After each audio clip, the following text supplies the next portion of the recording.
Chief justice associate నేను వేసిన public interest litigation బిల్లుని చాలా సీరియస్గా తీసుకోలేదు.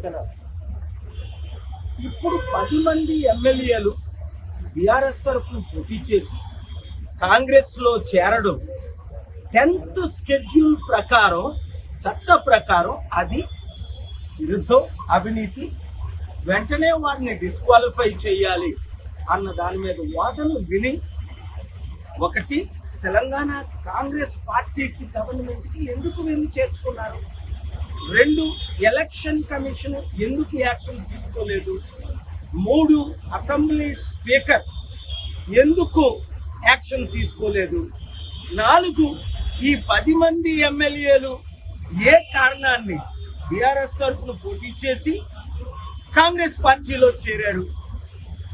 యువర్ ఆనర్, ఇది ఇండియాలో ఉన్న మోస్ట్ కరప్షన్. ఇండియా సర్వనాశనం అవడానికి ఒకే ఒక రీజన్, పొలిటికల్ కరప్షన్. పశువుల్లాగా సంతలో అమ్ముడు పోయినట్టు డబ్బులకో పదవులకో అమ్ముడు పోతున్నారని అందరికీ తెలుసు. ఇందిరాగాంధీ ప్రధానిగా ఉన్నప్పుడే 1975లో జూన్ 12ని అలహాబాద్ హైకోర్టు ఇచ్చిన తీర్పు చూస్తే షాక్ అవుతాం మనం. ఒక ప్రధానమంత్రిని చూడకుండా ఒక ఎంపీగా పార్లమెంట్కు వెళ్ళినప్పటికీ ఓటు హక్కు వేయకూడదు, ఓటు హక్కు లేదు. అదే నేను ఇంటర్మ్ ప్రేయర్ ఏమడిగానంటే, ఆనరబుల్ హైకోర్టు గారిని, ఈ దేశం మారాలి అంటే ప్రజలకు ఎలక్షన్ల మీద మళ్ళా విశ్వాసం రావాలి అంటే మరలా educated IAS, IPS, IRS, IFS retired judges, students మరలా 50% ఇప్పుడు ఓట్లు వేయట్లేదు, వారు ఓట్లు వేయాలి అంటే చట్టాన్ని వారి చేతిలో తీసుకున్నది కొట్టేసి, ఎంత పెద్ద ఈ ఎమ్మెల్యేలైనా ఎంపీలైనా చట్ట విరుద్ధంగా వారు వారి తీరుని ఖండించి, తీర్పు అంటే ఏంటి, బీఆర్ఎస్ తరఫున పోల్ చేసి కాంగ్రెస్ లో చేరడం. అప్పుడు కేసీఆర్ గారు ఉన్నప్పుడు కాంగ్రెస్ 12 మంది ఎమ్మెల్యేలు బీఆర్ఎస్ లో చేరడం, టీడీపీ 23 టీడీపీలో చేరడం, వైఆర్ఎస్. ఇలాగా మన ముఖ్యంగా తెలుగు రాష్ట్రాల్లో ఈ ఎమ్మెల్యేలు ఎంపీలు అమ్ముడు పోతున్నది క్లియర్ గా కనబడుతుంది. దీన్ని ఎవరు కూడా ఖండించట్లేదు. ఒకవేళ మీడియాలో వాళ్ళు వీళ్ళు ఖండించినా వాళ్ళు చేస్తున్న పని బుద్ధిలేందే గనుక కోర్టు ప్రకారం, చట్ట ప్రకారం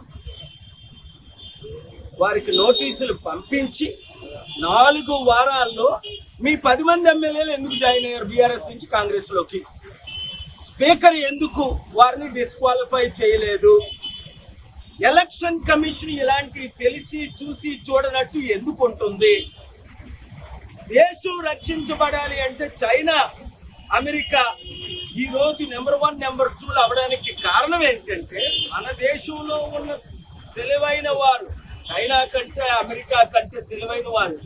ఈ రోజు మనం 100 దేశాల నుంచి అప్పు అడుక్కుంటున్నాం, వారు చైనా 100 దేశాలకు అప్పిస్తుంది. కారణం ఏంటంటే అక్కడ అనేక ప్రాబ్లమ్స్ ఉన్నప్పటికీ పొలిటికల్ కరప్షన్ లేదు. అమెరికాలో $300 స్టాంప్ తీసుకున్నోడికి 8 సంవత్సరాలు జైలు శిక్ష ఇచ్చారు, ఒక మెంబర్ ఆఫ్ కాంగ్రెస్, ఒక ఎమ్మెల్యే ఒహాయోలో. ఇక్కడ 3 లక్షలు దోచుకున్నోడు, కొంతమంది ముఖ్యమంత్రులు లక్షల కోట్లు దోచుకున్నోళ్ళు, ప్రధానమంత్రులు వేల కోట్లు దోచుకున్నోళ్ళు, ఎమ్మెల్యేలు. ఇది బిజినెస్ అయిపోయింది. దీన్ని అరికట్టాలి అంటే honourable high court we thank that they have taken a right decision.